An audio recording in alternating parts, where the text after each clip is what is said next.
Friends, మొన్న మనము చిలకడ దుంప హార్వెస్ట్ చేసాం కదా. అయితే దాని కొమ్మలన్నీ కూడా కట్ చేసేసాం కదా, తీగంతా కట్ చేసేసాము. అయితే కొమ్మల ద్వారా కూడా ప్రాపగేట్ అవుతుందని తెలిసింది.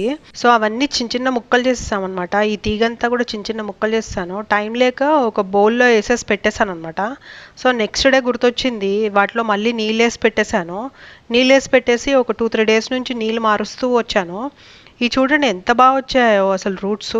ఎక్కడ పెడితే కూడా అక్కడ వచ్చేసాయండి. నార్మల్గా ప్లేస్ లేకపోతే నేను ఏం చేశానంటే ఆ పాట్స్లో అక్కడ ఇక్కడ పెట్టేశాను అనమాట. కొమ్మలు, ఎండిపోయిన కొమ్మలు కూడా బాగా రూట్స్ వచ్చేసాయి. అసలు దానికి ప్రాణం లేదు, అలాంటి స్టెమ్స్కి కూడా మంచి రూట్స్ వచ్చేసాయి. చూడండి ఎంత బాగా వచ్చాయో, ఫుల్ గ్రోన్ రూట్స్ అనమాట. ఇవి ఒక్కొక్క పాట్లో పెట్టేస్తే మళ్ళీ చిలకడ దుంపలు వచ్చేస్తాయి. ఇంత ఈజీగా పెరుగుతాయి కదా, మంచిగా ప్లేస్ ఉన్న వాళ్ళు పెంచుకోవచ్చు కదండి.